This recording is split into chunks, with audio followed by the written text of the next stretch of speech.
Say something, don't leave me hanging. Say something, don't leave again.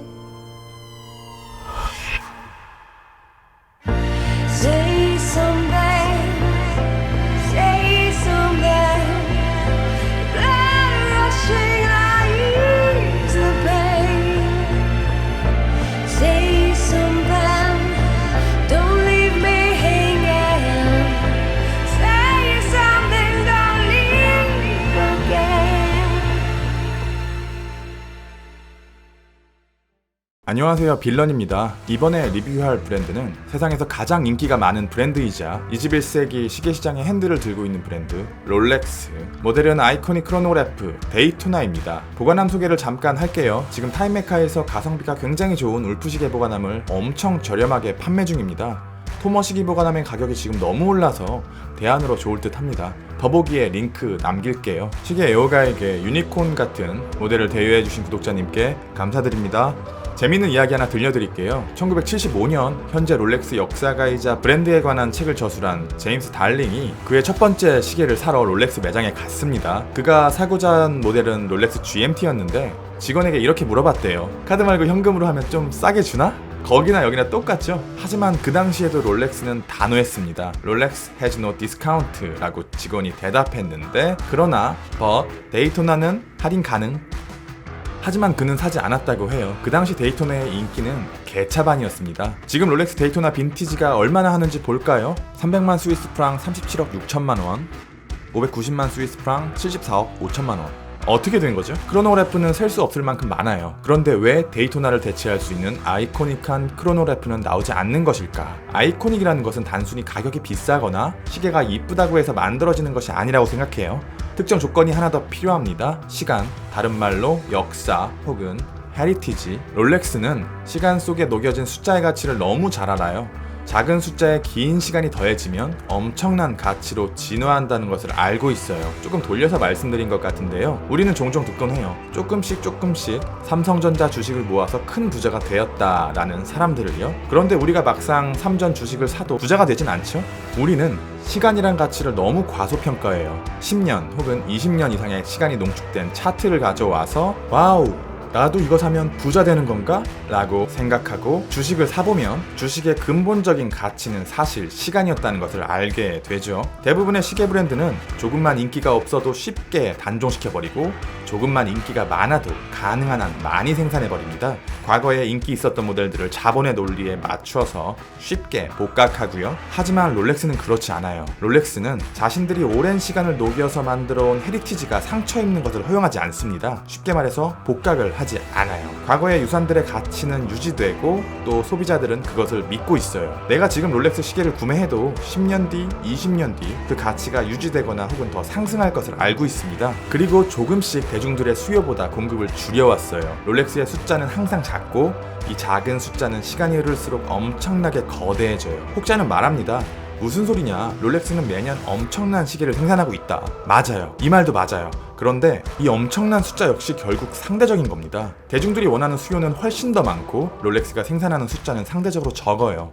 이 두 숫자 사이의 갭은 시간이 흐르면 흐를수록 복리의 이자가 붙어 커질 겁니다. 그것을 가장 잘 보여주는 시계가 바로 데이토나고 여기에 불행하게도 공식 딜러와 우리 소비자 사이에는 그레이마켓의 고래와 같은 업자들이 존재해요. 공급과 수요의 불균형에서 최대한의 이득을 챙기고자 하는 그들은 황금알을 낳는 롤렉스 마켓을 포기하지 않을 것이고 이제는 시계에 관심 없는 대중적인 소비자뿐 아니라 시계를 좋아하는 저 같은 애호가들 역시 데이토나를 시계가 아니라 투자 상품으로 바라보기 시작했습니다. 이 같은 상황이 해결되려면 롤렉스가 데이토나의 수량을 풀어서 쉽게 구할 수 있게 되거나 롤렉스가 데이토나의 리테일가를 그레이마켓 가격 이상으로 올려서 데이토나의 투자 가치가 사라지거나 아니면 롤렉스가 망하거나 안타깝게도 이 세 가지 가능성 모두 실현 가능성이 전혀 없어 보이네요. 데이토나는 이미 홀리 트리니티 중에 하나인 바쉐론 콘스탄틴의 오버시즈 듀얼 타임의 리테일가와 오데마 피게 로얄오크 크로노그래프의 리테일가를 넘어섰습니다. 만약 현행 데이토나가 단종된다면 가격은 얼마나 더 올라갈지 끔찍하네요.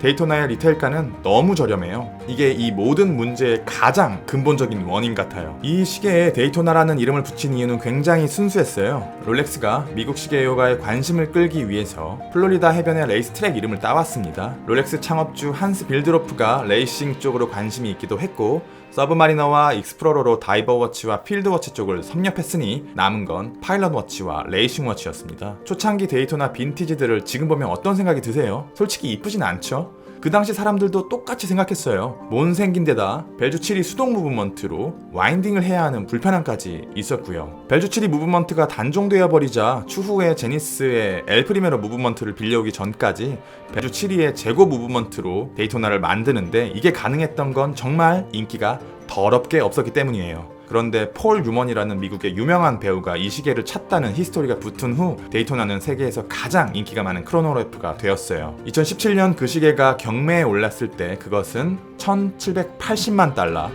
한화로 195억 원에 팔린 세상에서 가장 비싼 손목시계가 되었습니다. 2020년에 파텍 필립의 그랜드마스터 차임이 342억으로 갱신하기 전까지요. 애호가들이 보통 지칭하는 데이토나는 스틸 데이토나 흰판과 검판입니다. 그러나 폴 유먼 데이토나의 피를 더 진하게 이어받은 모델은 이 모델일 겁니다. 다이얼의 색상은 글로시함이 전혀 없는 완벽한 매트 블랙 다이얼입니다만 자세히 보면 완벽한 블랙이라기보단 짙은 밤색에 더 가깝고 이 밤색은 AR 코팅이 전혀 없는 롤렉스의 글래스를 통과하면서 더 연해지고 완연한 블랙인 세라크롬 베젤과 대비되면서 시계의 포인트가 돼요. 매트한 다이얼을 자세히 보면 샌드블라스트가 아주 살짝 입혀져 있어요. 현행 시계 중에서는 해밀턴의 W10의 표면이 이렇게 샌드블라스트 마감이 되어 있는데 W10보다는 더 연해서 육안으로는 티가 잘 안 나요. 12시에는 황금빛 왕관이, 그 아래에는 흠잡을 수 없는 퀄리티의 폰트가, 정중앙에는 레드 폰트의 데이토나, 그리고 6시에는 스위스 메이드가 적혀있네요. 3개의 크로노가 아름다운 비율로 배치되어 있는데 제니스 엘 프리메로 무브먼트를 사용했던 전 모델과는 다르게 3시, 9시 방향의 서브 크로노의 위치가 아주 살짝 위로 올라갔습니다. 일반적으로 이전 모델인 제니토나의 크로노 비율을 조금 더 높게 평가하는 경향이 있는데 롤렉스는 무브먼트의 안정성을 위해서 약간의 밸런스를 포기한 듯 싶습니다. 서브 크로노는 거친 다이얼과 대비되는 매트한 황금빛으로 약한 경사와 입체감이 있어서 다이얼보다 이 서브 크로노가 먼저 눈에 들어오네요. 인덱스는 매우 밝은 크로마나이트 야광 소재를 사용했는데 그 부분이 그리 많지는 않네요. 롤렉스는 자신들이 만들어낸 부품들에다가 특별한 이름을 붙이는 것을 좋아해요.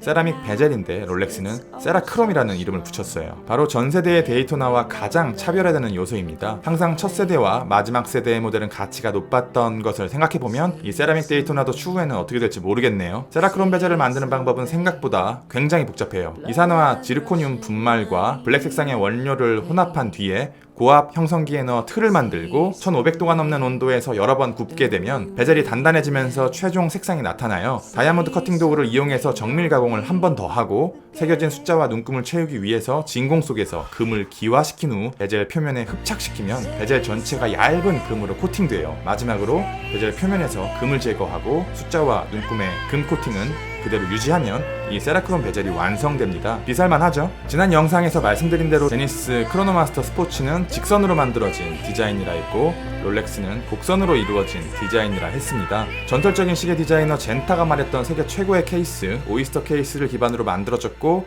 40mm의 완벽한 사이즈와 훌륭한 방수 성능, 그리고 아름다운 디자인을 전부 잡은 케이스입니다. 크로노그래프임에도 12.5mm로 두께가 굉장히 얇고 케이스백이 거의 튀어나와 있지 않아서 착용감은 당연히 되게 좋습니다. 제니스 크로노마스터와 착용감 면에서는 솔직히 비교가 어려운 수준입니다. 케이스 전체가 옐로우 골드라 스틸 모델보다는 상대적으로 묵직하지만 다행히도 브레이슬릿이 아닌 러버 스트랩 오이스터 플렉스로 되어 있어요. 브레이슬릿까지 골드였다면 무게 때문에 차기는 힘들었을 것 같아요. 무브먼트는 롤렉스 칼리버 4130, 제니스 엘 프리메로 무브먼트에서 절반 정도가 새로 재설계 되었어요. 부품수를 줄이고 수직 클러치로 바꾸면서 안정성을 높였고 72시간의 긴 리저브, 파라크롬 헤어스프링으로 자기장, 온도뿐 아니라 충격에도 강해요. 명기 크로노그래프 무브먼트를 뽑을 때 무조건 들어간다고 보시면 됩니다. 롤렉스의 러버 스트랩은 오이스터 플렉스라고 해요. 이게 단순한 러버나 실리콘 같이 생겼는데 이 속에는 또 요상한 짓을 해두었습니다. 고무와 플라스틱의 느낌의 중간에 있는 정체를 알 수 없는 이 물질 속에는 티타늄과 니켈의 합금이 들어있어서 일반적으로 생각하는 러버밴드와 비교하시면 안 됩니다. 그래서 내구성, 유연성, 그리고 저항성 면에서 말도 안 되는 수준으로 좋지만 안타깝게도 사이즈 조절이 안 돼요. 안쪽에는 2개의 세로줄이 들어가 있어서 생각보다 무거운 케이스를 잘 받쳐주면서 땀도 차지 않아요. 하지만 이 부분 때문에 착용감 면에서는 조금 불편한 듯 하네요. 손목에 자국이 남습니다. 버클은 오이스터 락이라고 불리고 5mm 정도의 길이 조절이 가능하네요. 이제는 유니콘이 되어버린 전설적인 크로노그래프 폴 뉴먼 데이토나를 만나볼 수 있게 해주신 구독자님께 감사하다는 말씀을 드리면서 리뷰를 마치겠습니다. 빌런이었습니다. 감사합니다.